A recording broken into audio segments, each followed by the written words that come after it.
if they have both their quarterbacks go down, it's like, who's third? Any regrets in picking them to win the division yet? I have a multitude of regrets, Dave, in life in general. and right now, that's ranking up there. Listen, it's not my fault. I didn't know both their starting quarterbacks would potentially go down before week 5 is over. Enough. So it's like, how could I have foreseen? You're listening to episode 33 of the Necessary Nonsense Podcast, the podcast of two unqualified idiots rambling on sports topics they likely know nothing about for an indeterminate timeline and a hastily thrown together format. Brought to us this week by Portable Recording, because why not? I'm Carlos Alcazar, and with me as always is Dave Turnbull. Hey, it's not quite the multi-screen life, but it'll do. Well, there's 2 screens. By definition, that is multi-screen. Okay, fair enough, but there's only sports on one of them for the time being. We got to read, Dave. We got to read. You got to teach the children how to read. Once they read, then they can start looking at the pretty pictures. That's how this works. Fair enough.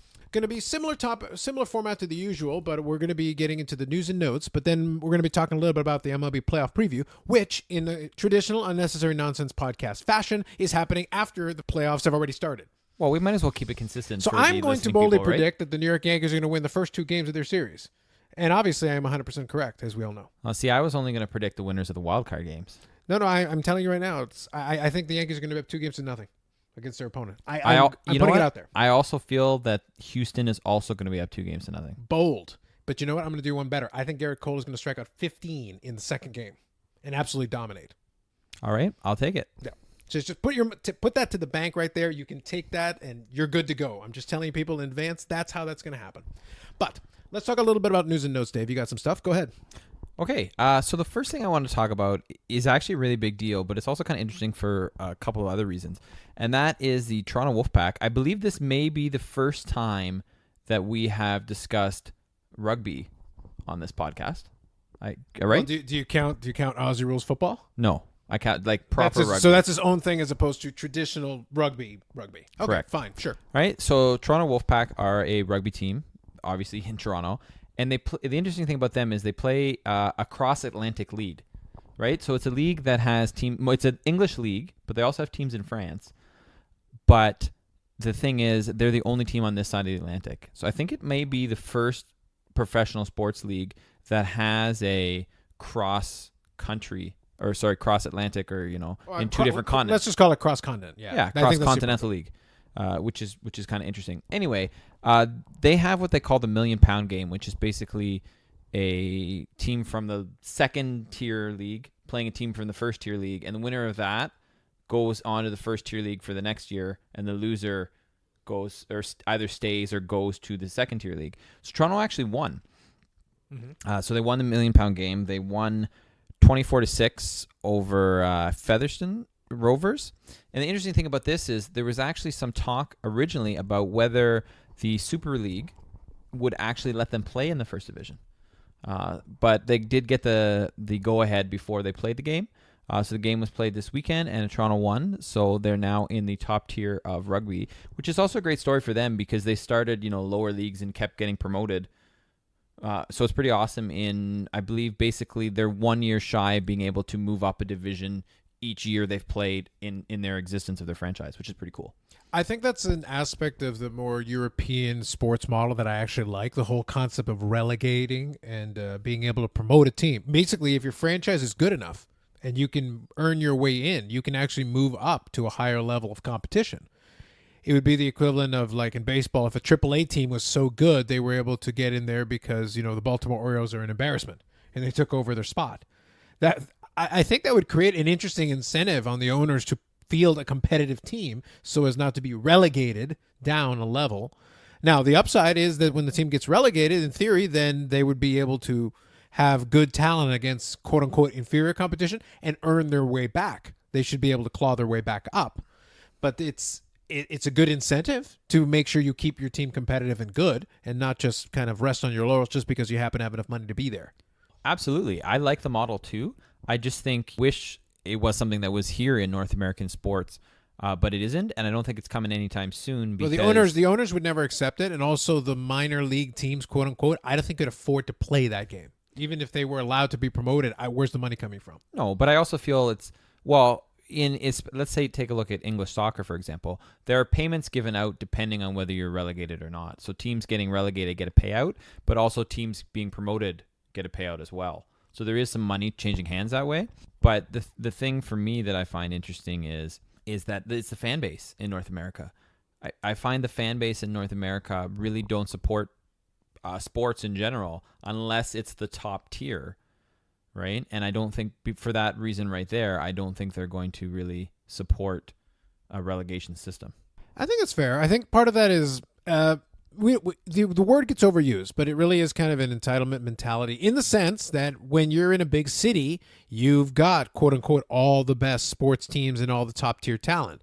And if for whatever reason you don't, you take it as an affront. But there is one more thing, speaking of this story, that I did want to kind of talk about for a second, is that, as you said, it's called the £1 Million Game. Is that right? Yeah. Okay. Correct. Just out of curiosity, was it like the XFL marketing department that came up with that one? Because I remember the old $1 Million Game back in the XFL. Tommy Maddox led the LA Extreme to victory in the $1 Million Game. So, right, but that was only the championship game. There was no relegation associated with it. To be honest, the winners and the losers both got relegated, as did the rest of the entire league. Well, this is fair. This is fair. Yeah, so it is kind of interesting, though. I do find it amusing that I guess you're right that it does take on a different you see, I'm more okay with the £1 Million Game, given the fact that there were real consequences. Winning that game was hugely beneficial to the Toronto Wolfpack, and I had heard of them. And I was one of those things where I just hadn't gotten around to it. Traditional rugby isn't as interesting to me, but I think it's still an interesting sport. I like it conceptually, and I love the fact that a local team actually got themselves bumped up a level, and they're playing against top-tier talent. They're not playing against scrubs. They're playing against real teams. Yeah, exactly. So that's fair. All right, so moving on to the next piece of news and note that I had is the CFL unpredictability. Now, you will probably make some comment about how the CFL is rigged, so let's just get that out of the way. The unpredictability is as scripted. I even wrote in one of my bullet points from my table reading this week is, tell Dave that the unpredictability is scripted, and then smirk knowingly. Sorry, I forgot that part. Okay. Go on, please continue. All right, so it's interesting in this way because obviously I follow some CFL stuff on Instagram, and lately they've been putting up graphics about what is the most likely Grey Cup matchup.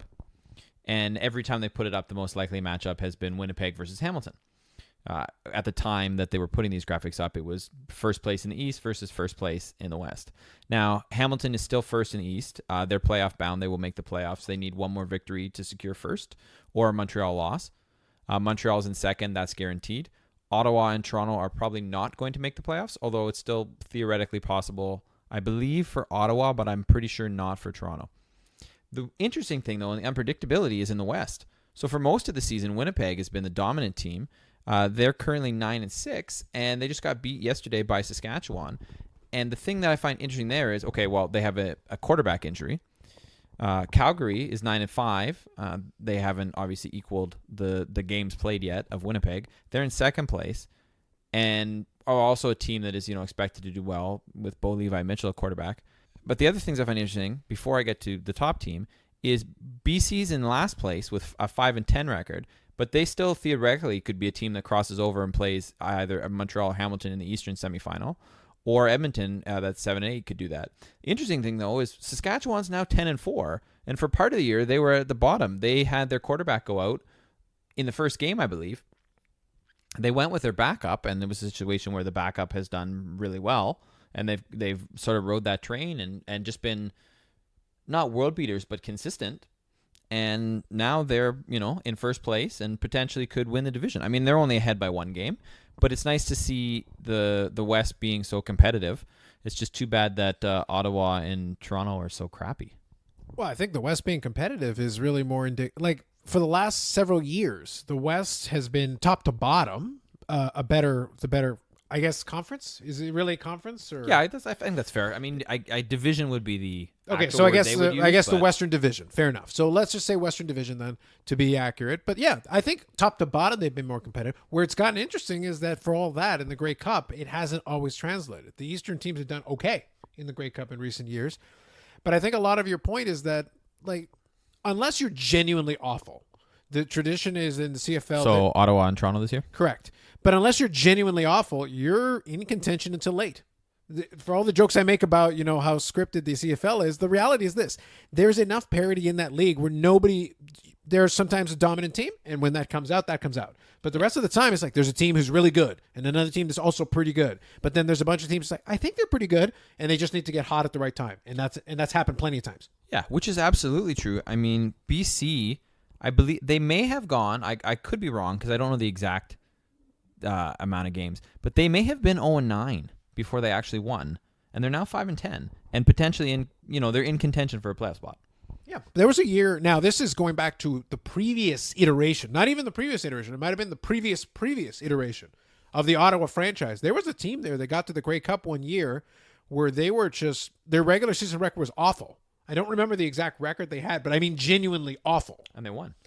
I believe. Well, BC. I think they lost. No, I think they lost, but they did get. You're talking like way back in the day, right? I mean, way back. Yeah, I think that was actually the Ottawa Rough Riders. Yeah, that's what I mean. That's why I said it wasn't the previous iteration. It was the previous iteration. Fair enough. I'm going 2 generations back in terms of Ottawa, teams. But I'm saying I don't remember the exact record, but I know it was lopsidedly in the realm of losses. But they got to the playoffs, and that was enough.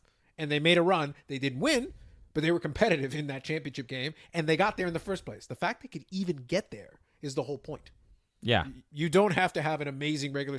But to be fair, that kind of makes it funny is in the sense that, okay, so then what does the regular season actually mean?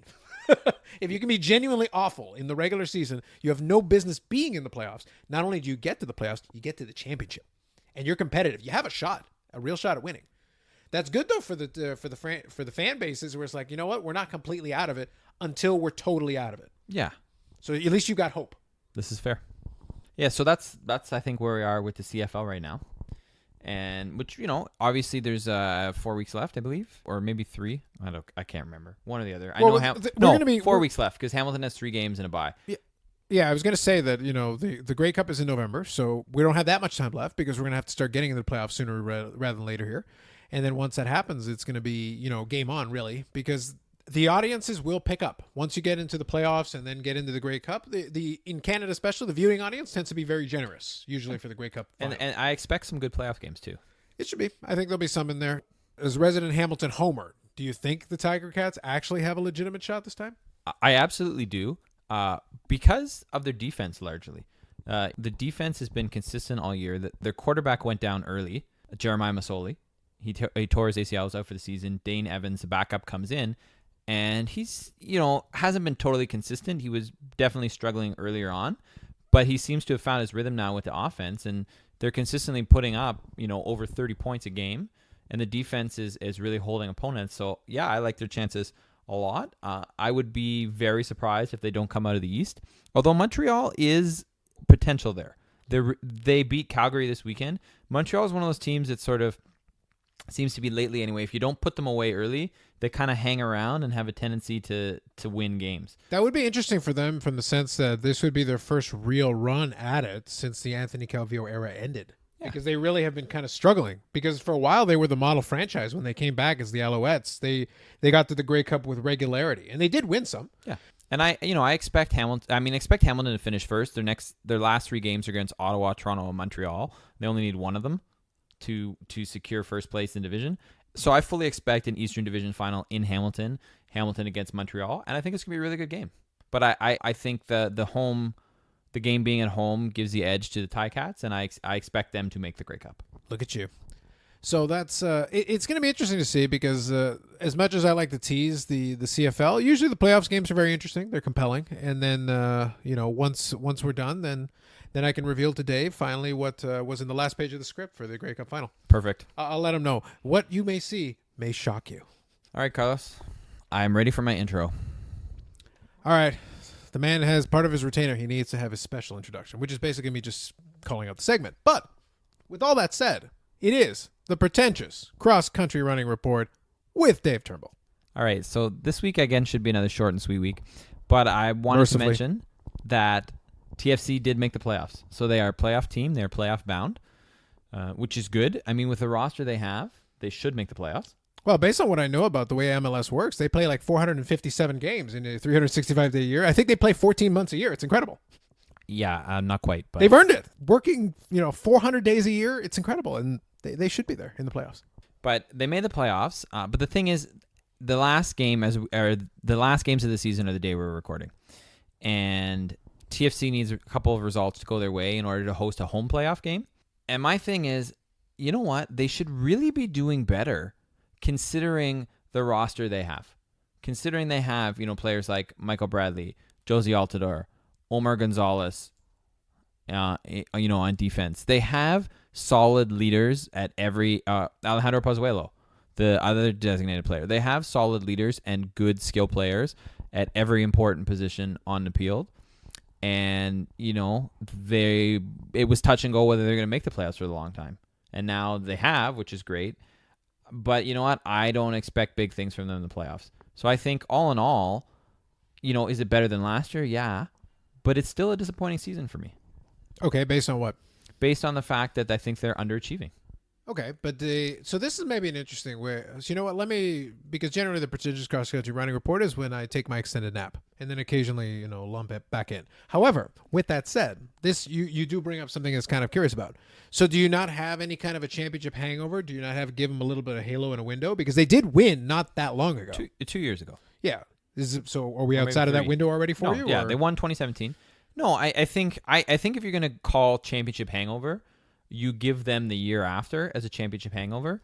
Now that year they went to the final of the CONCACAF Champions League. Yeah, but I'm not talking about hangover. Yeah. I'm talking about from the fan perspective. So let's say I'll give you an example. So let's say the Blue Jays win the championship. I see what you're saying. No, you're basically saying that the expectations. The grace period. Maybe the correct word that I'm looking for is the grace period. What is the grace period then on this team, given that you actually saw them win a thing? Well, I don't necessarily think there's a specific grace period. I think the issue is where are they versus expectations, right? No, I get it. They haven't had a huge injury crisis. So if anything, I say the grace period's over based on who they have. You gave them last year as a grace period because still kind of feeling the highs of the championship. But now, but they didn't make the playoffs last year. So now you're expecting them to make the playoffs and maybe do some damage. So you're saying mainly that since the talent on the field is sufficient, your grace period is less because you're thinking, there's a chance to maybe do this again in a short window here, as opposed to say like where the Raptors are, where they lost key pieces, where like no one is expecting anything, and if they don't win this year and they don't win next year, that's not the end of the world because you don't have the same team. Yeah, no, I think that's exactly right. Yeah. So the expectations certainly are going to be lower this season. Like I don't think anyone is expecting the Raptors necessarily to be championship bound again. They lost, their MVP, and the expectations I think are a lot more tempered based on that. So again, whatever they do this year, if they get to the playoffs and do anything, I think the fan base would be thrilled. And if they were competitive again next year, I think the fan base would be thrilled. In the long run, of course, they would love to get back up to that level, but they hadn't been to that level before. So it's not like beggars can't be choosers. You got something. Yeah, no, fair. I mean, at the end of the day, you look back on the era fondly because you got a championship out of it no matter what. Right? I think that's fair. I think I'm still disappointed knowing that I feel they are better than this. All right. Fair enough. So as far as Pretentious Cross-Country running report, you got anything else for that? That's it, man. Beautiful. Good times. There, I tried to salvage a segment, folks. I did what I could. Okay. So with that said, are we ready for a main topic? We are. Okay. So let's do our way too late MLB preview. As I said, predicting boldly, game 2 of the division series, Garrett Cole will get 15 strikeouts, book it. I placed my wagers now, just to be on the safe side. And I think Justin Verlander will dominate in game 1, so that'll be a 2-0 for them. So jokes aside, I love what I saw from Houston. But it's what you expected. But I'm just saying, like, Houston is ridiculous. Like, that pitching staff is so good. And when it comes to playoff baseball, I appreciate that. Like, when you have a legitimately dominant starter, it's crazy what it does for you. No, absolutely. I mean, I expect the Astros to be dominant. Yes. I think the only question mark they really have is how good is Greinke going to be in the playoffs? So he's the clearly established number 3 starter. And he's been sort of a mixed bag. He hasn't been in the playoffs for a while, since he was with LA, I believe. Mm-hmm. But he hasn't been dominant by any stretch of the imagination in the postseason. And he's been a very serviceable, above average pitcher, I would say, in the regular season. So above average. He got 18 wins. Yeah, wins are a statistic that's a team statistic.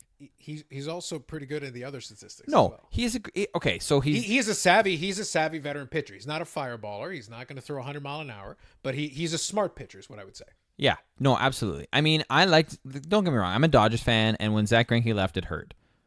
All right, so I will give you that right now. I want to put that out there. All right, but and maybe he does amazing in the playoffs. But the thing I'm thinking though is it really even going to matter with the way Verlander is pitching and the way Cole's pitching? Do they even need anybody else?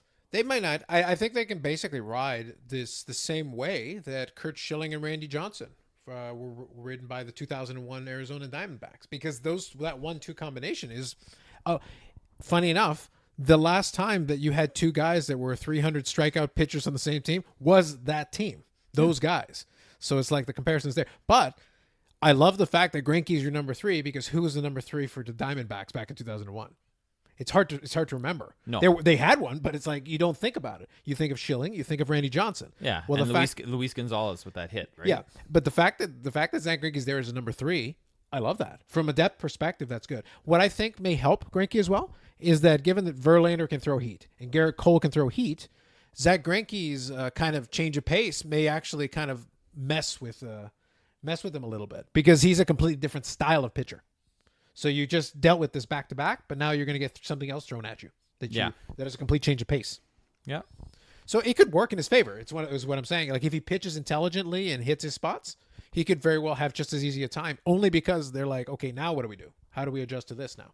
Yeah. And I mean, I expect the series they're in now with Tampa Bay, I expect it to go 3. I don't think Tampa Bay's got any shot. I didn't really think they had any shot before the series began. But I think the Astros win that easy in 3, and it's not even close. And so far, that's been the way it's been going. But I love the fact that Tampa Bay, as a team who has no budget, no fans, and no anything, manages to get there. Yeah, a team that was also discussing possibly playing half their season in another city. And they may still. The point is that I think I still want to take a moment and give acknowledgement to that management team who consistently is able to keep the team competitive, seemingly against every odd possible. Yeah, like I mean, if you were strictly on record and the maybe even you want scrappiness or the way the team plays or the players that are on the team, if you were just trying to look for an MLB team to be a fan of, irrespective of anything other than the way they play, and over consistency, maybe over a time period as well, Tampa Bay wouldn't be a bad choice. They try. They keep playing hard, and they've got almost everything going against them you can have. It's a shame. I don't think Tampa Bay deserves them. I kind of wish they were in a different market. Here's something that I would throw at you, and it plays into what we just talked about. Honestly, if they just moved Tampa Bay to Montreal, oh my God. Could you imagine that management team able to build a competitive, scrappy team and throw them into Montreal? Their heads would explode. Oh, absolutely. Because it's like, oh my God, we have a properly functioning franchise and a management team that actually can build something. Heaven forbid we give them fan support. Imagine if we gave them fan support. What would happen? Yeah. It'd be crazy to think of. So I do want to give like a, kind of a virtual high five to the Tampa Bay Rays. Regardless of what happens in the series, I love that they got there. And I love that they keep scrapping away, trying. They're still trying. Absolutely. I mean, I thought Oakland was going to win the wild card game. They obviously didn't. But, credit to Tampa Bay. And it'd be nice I'd love it if the series went 5. I don't think there's any way, shape, or form that it's possible that the Astros lose this series. They can just bunt every place, hit, and they'd probably still win the game with Cole and Verlander. Yeah, it's just your talent. Like, their talent is so superior. However, that's always been the danger with a 5-game series. It's like, and it was kind of, we'll talk about the Washington series in a second, but it kind of leads to the point where you sent me the message asking about the Scherzer thing. And my thought process was, it's a 5-game series. You take nothing to chance. You scrape and claw for every win you can, because you only need to win 3. It's when you get to the 7-game series and you have to win that 4th one where it gets so hard. But mathematically, if you want to be an underdog and you want to take on the juggernaut, 5-game series is your best shot. You only have to win 3 times. And that doesn't seem like it should be that big a difference, but the difference between having to win 3 versus 4 is incredible. Yeah. So you pull out all the stops. That's the reason why you throw a starter out there on 2 days rest to go and pitch in relief. Do whatever you have to do. Just get the win. Find a way. Yeah, this is fair. So that's, I think, it for that one. Which one of the other series do you want to talk about? Well, let's talk Dodgers, because I'm going to want to talk Dodgers. Why not? Third, as we project a 3rd consecutive World Series participant, Los Angeles Dodgers. That, you know what? Honestly, that's what I have. Should they get a ribbon? I don't, maybe, because they're now one better than Texas, right? Yeah. But here's the thing. So I think the Dodgers will win this series. But as I had mentioned to you off air earlier, I feel the Dodgers are a team that is built to win in the regular season, but is not built to win in the playoffs. Yeah. Right? So they are so dependent on the home run, which, they'll get their share of home runs.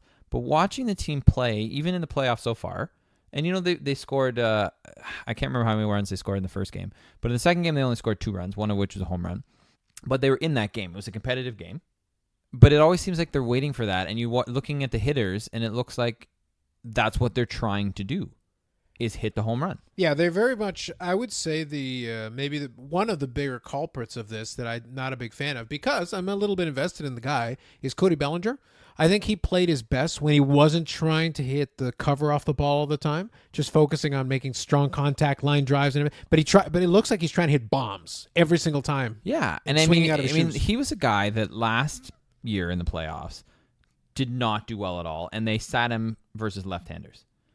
So one of the things they talked about in the beginning of the season when he was just tearing the cover off the ball is how focused he was and how determined he was to maintain being in the lineup against left-handers. And he proved that during the regular season. But there was a massive drop-off in the way he played first half to second half. Yeah, absolutely. He did turn it on a little bit in the last month when he started finally holding back a little bit. And magically, you start making some solid contact again, and it helps you. On the other side of that coin, for Washington, their situation is interesting in the sense that, Scherzer didn't look his best coming in the last game. But I think a lot of that had to do with the fact that he was a little bit hurt. He didn't get to play the full, down the stretch as much, and he was kind of trying to make things work. But the thing is, I still love having Scherzer. Strasburg pitched incredibly, which makes you think about, okay, he pitched incredibly, but imagine that season in his rookie year when he was pitching incredibly and they kept him out of the playoffs. Yep. And it's like, think about, you don't know what's going to happen. And the guy had some injury issues for years going forward. And the thing is, he's always been good. If you go and look at his career record, like, it's well into the win column. He can pitch, but he doesn't have the 100-mile-an-hour plus fastball, but he's still got a good fastball, and he's still got command, and he's still got all these things. But it's like, when that team was running on all cylinders and it looked like they had a real chance to go deep in his rookie season, and then you kept him out of the playoffs to try to be like, well, we're going to preserve him for the future. Well, what about the futures now? Your window is sometimes so small. You don't know if you got next year. You know what? Honestly, I think for any team, if you have a shot to go to a championship and you think you can do it, and it means you're going to mortgage a future, or you got to go for it. That's what you got to do. That's what sports is about, and teams are about, right? We watch, and we're if you're a diehard fan, you're going to watch no matter what. But for the players, you may only get one shot. You don't know, right? Well, that's the thing. I think everybody who, I'll give you a good analogy, a good story. You have to think back to, if we talk about the Blue Jays, when they were doing their best work, when they were consistently contenders in the early 90s, when they won the second World Series in 93, Delgado was technically part of that team. So Carlos Delgado. But what happens? He was technically part of that team because he played during the regular season. Carlos Delgado got a World Series ring for that. Yeah.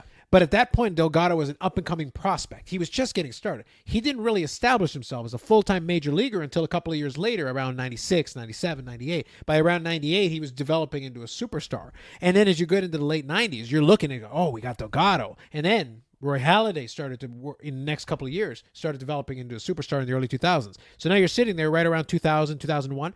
You've got a prime Carlos Delgado. You got a guy who can hit 40 home runs, who can get 140, 150 RBIs, who can hit 300. He can hit for power. He can hit for average. He can do all of that. You got Sean Green, who can hit for 30-30. You've got Roy Halladay, who is a Cy Young winner. And then you sit there and you're like, okay, we got everything. No, you don't. You're still missing a lot of things. The window had already closed. It was done. By the time all these young guys were ready to go, it was over. Yeah. You couldn't compete. You weren't in that position. So you had these guys for a stretch of time. They went on, still had some success. You also had Chris Carpenter, who down the road became the pitcher you were hoping he was going to be under your organization. He became that guy. And he won a World Series in St. Louis. But it's one of those things, like, you had all this talent underneath your umbrella. They had Jeff Kent at one point. Like, they had all this talented players in their system, in their roster, and it's like it just never came together at the right time. Yeah. By the time all these guys were ready to go, they were ready to go in other places. It's just not for you. Yeah. And it's a shame, and it happens. It's very common. Yeah. I would say, though, I think it would be hilarious this year if Washington actually goes all the way. They lose Strasburg and then win the World Series. It would be. The thing is, Or not Strasburg, Harper. I mean, it's still. Oh, that would be funny. That's what I mean. It would be beautiful, but here's the thing. This is not really a hot take. I like Juan Soto way more than I like Bryce Harper. Juan Soto is a more complete hitter. I like every aspect. I like his approach. One thing that when it was brought up in the commentary during one of their playoff games here was that he struggled a little bit down the stretch too. But he struggled a little bit down the stretch too because he started to he was tending to pull the ball a little bit too much.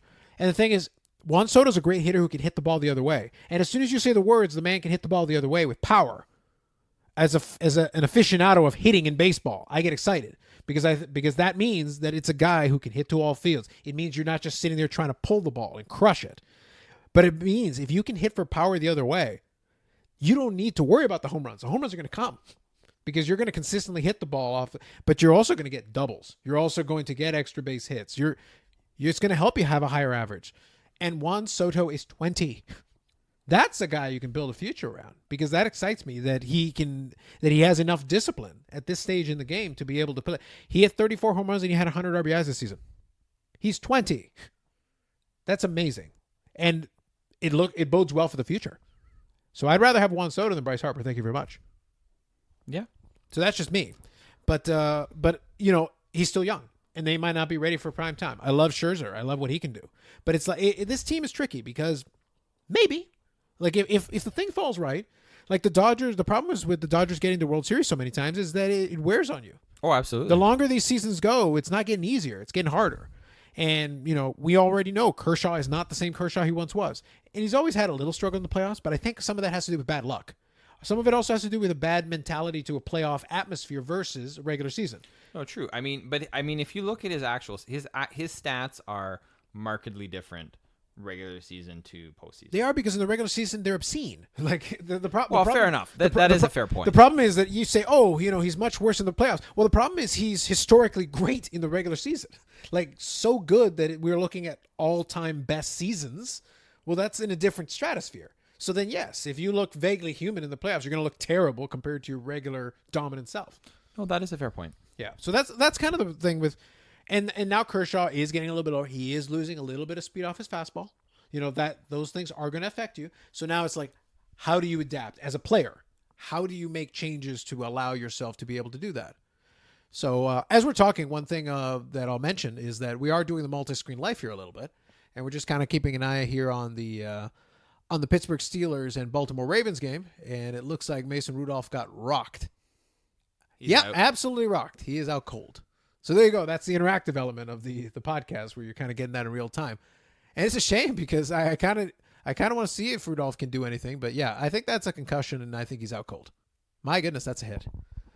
So anyway, one thing that I'll mention, and we'll talk more if the Mason Rudolph thing becomes a bigger deal down the stretch. But I don't want to make light of it. But the reality is we don't know too much yet. Obviously, we just looked at it. We'll talk about it more. Obviously, it becomes an issue down the stretch because I don't know what the Pittsburgh. I hope he's okay because that was a bad hit. Yeah. I will say, though, the Pittsburgh Steelers, I don't know what those guys are going to do because, if they have both their quarterbacks go down, it's like, who's third? Any regrets in picking them to win the division yet?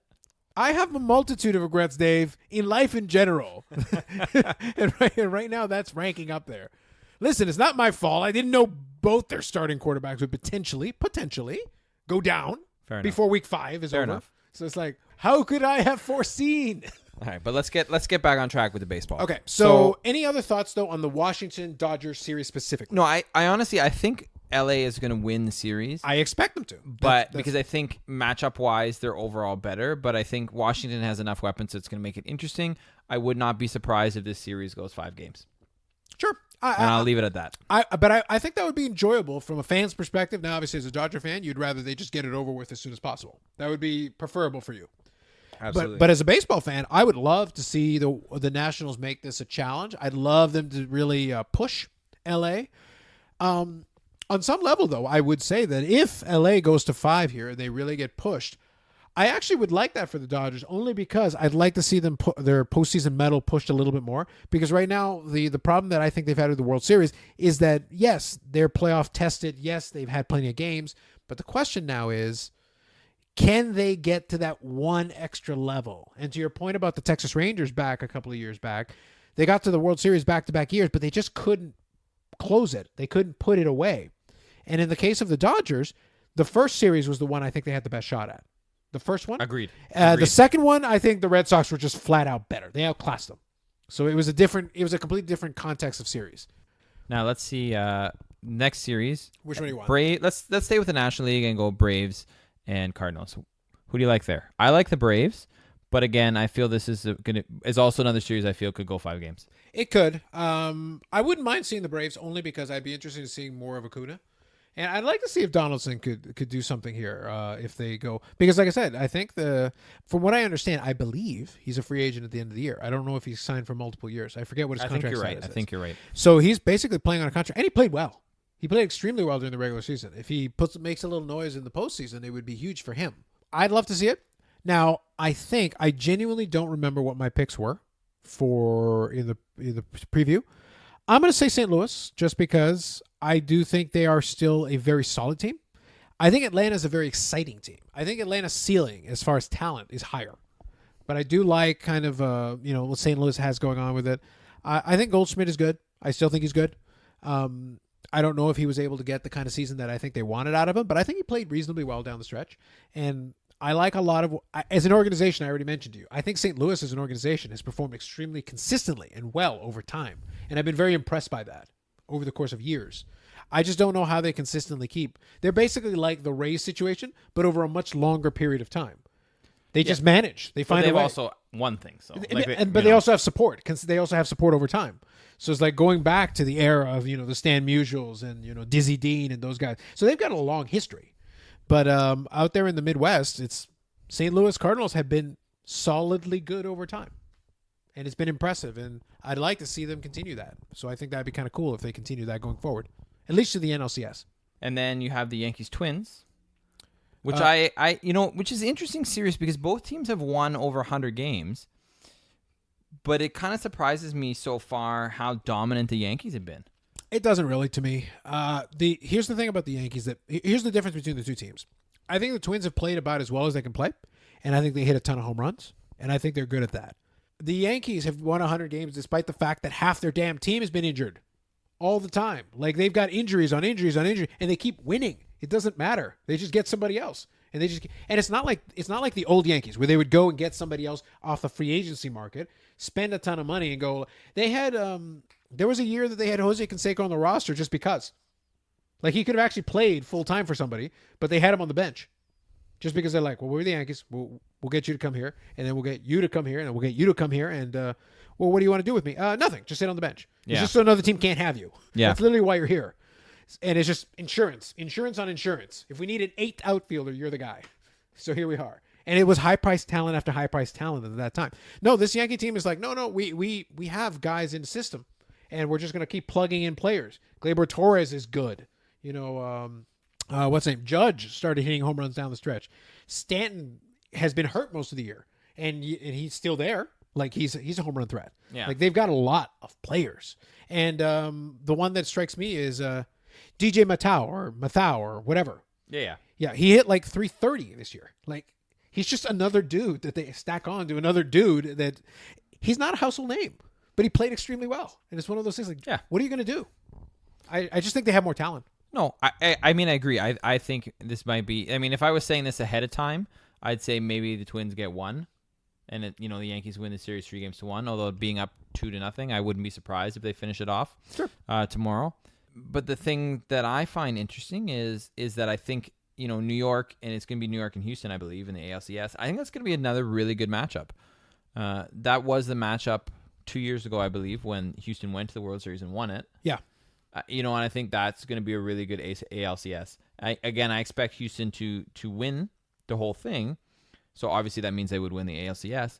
But I think that would be a really competitive series and very compelling playoff baseball. I think that will be genuinely interesting because I think that Houston team is a much stronger on paper Houston team than that one that even won the World Series. Because I watched the last game and Bregman just crushed the ball, just flat out crushed it, and he's an MVP candidate this year.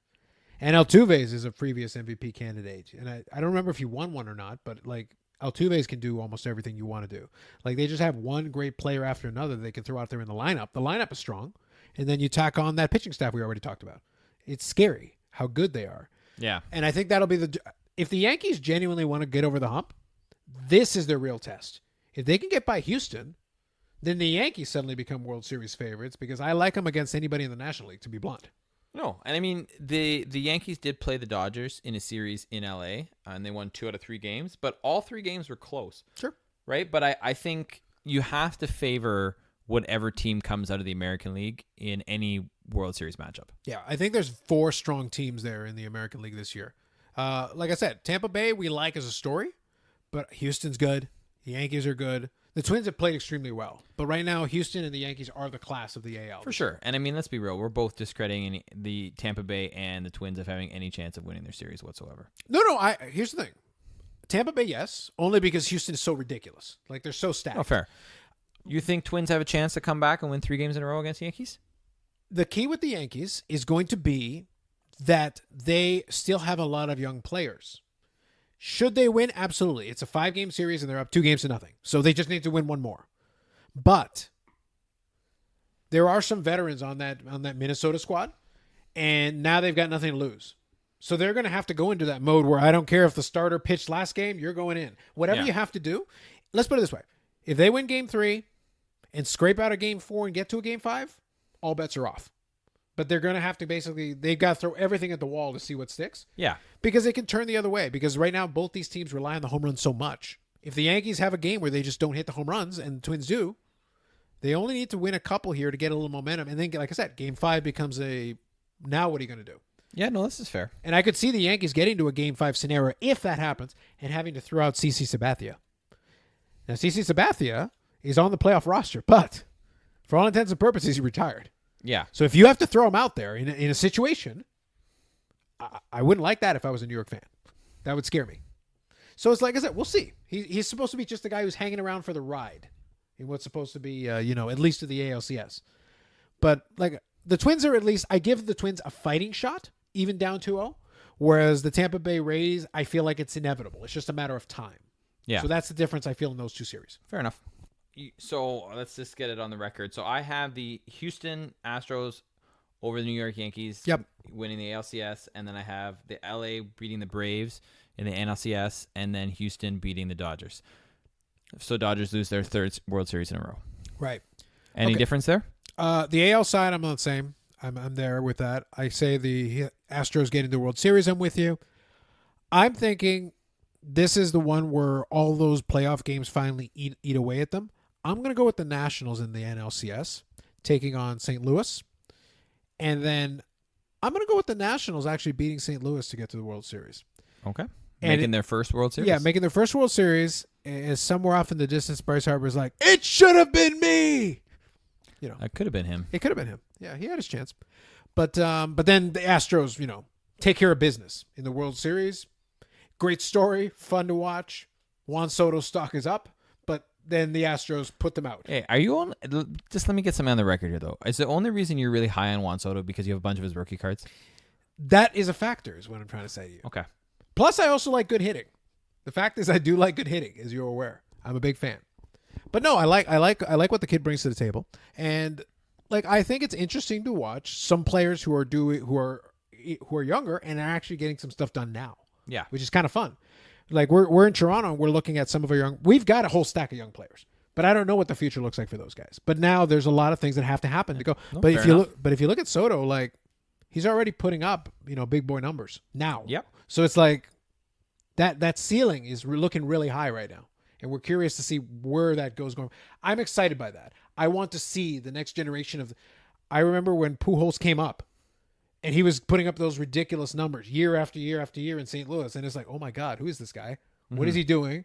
He's a Triple Crown contender. Miguel Cabrera, when he got the Triple Crown, as kind of a baseball stat nerd, the Triple Crown is not an annual occurrence. It doesn't happen all the time. Right. It had been forever since somebody did one. So when he did it, it's like, oh my God, that's an impressive season. I love to see that.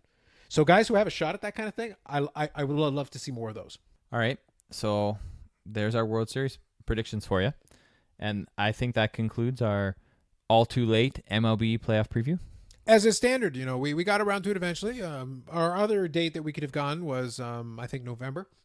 And then we could have given you definitive. We could have told you how many games. We could have told you who the winning pitcher was, World Series MVP. That was a shot. We could have done that. Yeah, we actually maybe next time. Yeah, next time we can always do that. So next year we'll do our playoff preview in November or maybe early December. Get it in there right on time. That's fair. Yeah, I think that's the right thing to do. All right, so moving on then. What are you looking forward to this week, Carlos? Playoff baseball. Is there really anything else going on this week? No, the hockey season started, so that's good. This is true. I did have like the multi-screen life on steroids because I had playoff baseball going on. I had the Dallas Stars had their first game against the Boston Bruins, and that was on TV here. So I had that. So I had the PVR recording that while I had a couple of things going on under the screen. Like, it was ridiculous. It was stupid. Just how much stuff was going on. Oh, and I had the Thursday night football game. Like, the Thursday night was like, as Jesus. you do. It was like, so I was like, okay, even me, I can watch multiple screens. When we get to 3 simultaneous games and broadcasts at the same time, it gets really hard to even give token attention. I like to try to stick to 2 where I'm paying reasonably good attention. It gets a lot easier. Beyond 3 and beyond gets real tough. So that was when Thursday night football was on one screen. I had the playoff baseball on the other screen, and then I let the hockey game get recorded on the PVR. But like, we had it going on. Fair enough. And right now in October, I'm expecting a lot of that down the stretch. So how about yourself? Well, I'll give you a little bit differently. So there is some soccer coming up, pretentious cross-country running, if you would prefer.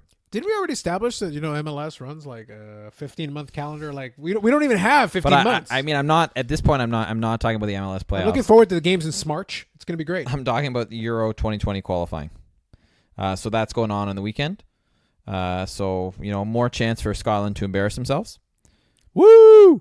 And things like that. But when you have a tournament such as the Euro, was Braveheart the Scotland one? Yes, Braveheart was the Scotland one. So why did you do the Braveheart thing? Do the Mel Gibson line. Maybe they should be the ones doing it since they're the ones that aren't doing well. Just say they can't take our freedom or something, and then run, and then scream, and then terrify the other team.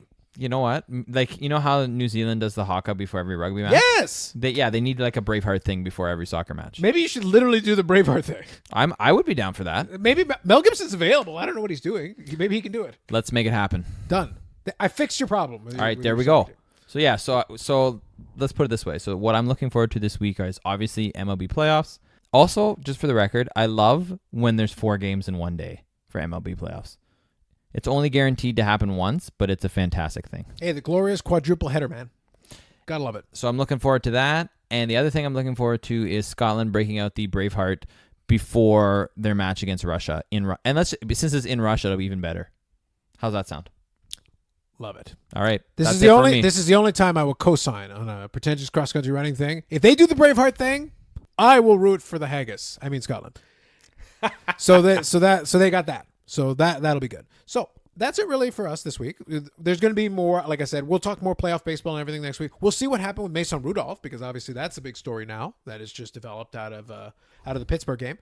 And there's football, wall-to-wall football. Hockey's just started going. Like we barely even talked about it. And before the end of the month, we'll have regular season basketball as well. Yeah, so there's a lot going on. October is one of my favorite sports months just because there's so much going on. And then with playoff baseball and everything, it's fantastic. We're looking at fantasy football here on our phones. Like, there's a lot going on. So that'll be it for me, myself, and Dave. This is episode 33 of the Necessary Nonsense podcast. Before we go, we'll do some shameless plugs here. As we do. Listen, you got to do the shameless plugs. Otherwise, what are you going to do? So, first of all, we can be found on iTunes, Spotify, Google Play, wherever you get your podcasts. Also on Instagram, @unnecessary_podcast. All together. I suck at updating it, apparently, but I'm going to try to make sure to do a mandated thing. Try to get that done. Twitter, unnecessary_pod. Our site is unnecessarypod.podbean.com. You can check out archived episodes if you want to check out our love of the Antonio Brown saga. We didn't even get to an Antonio Brown story this time because, frankly, I'm tired of that guy. And unless he actually does something on the field, I don't want to talk about him anymore. This is fair. Yeah. So we're done with him for now. But also, you can find us on YouTube. If you look up Unnecessary Nonsense Podcast, I'll try to include a link in the show notes. And then you can go there. It'll be archived versions of our show with cartoon versions of our faces. But also, if something big comes up, then we can do an Unnecessary Nonsense Podcast extra. Those are fun to do sometimes when there's additional content or something that can't wait for the weekend podcast.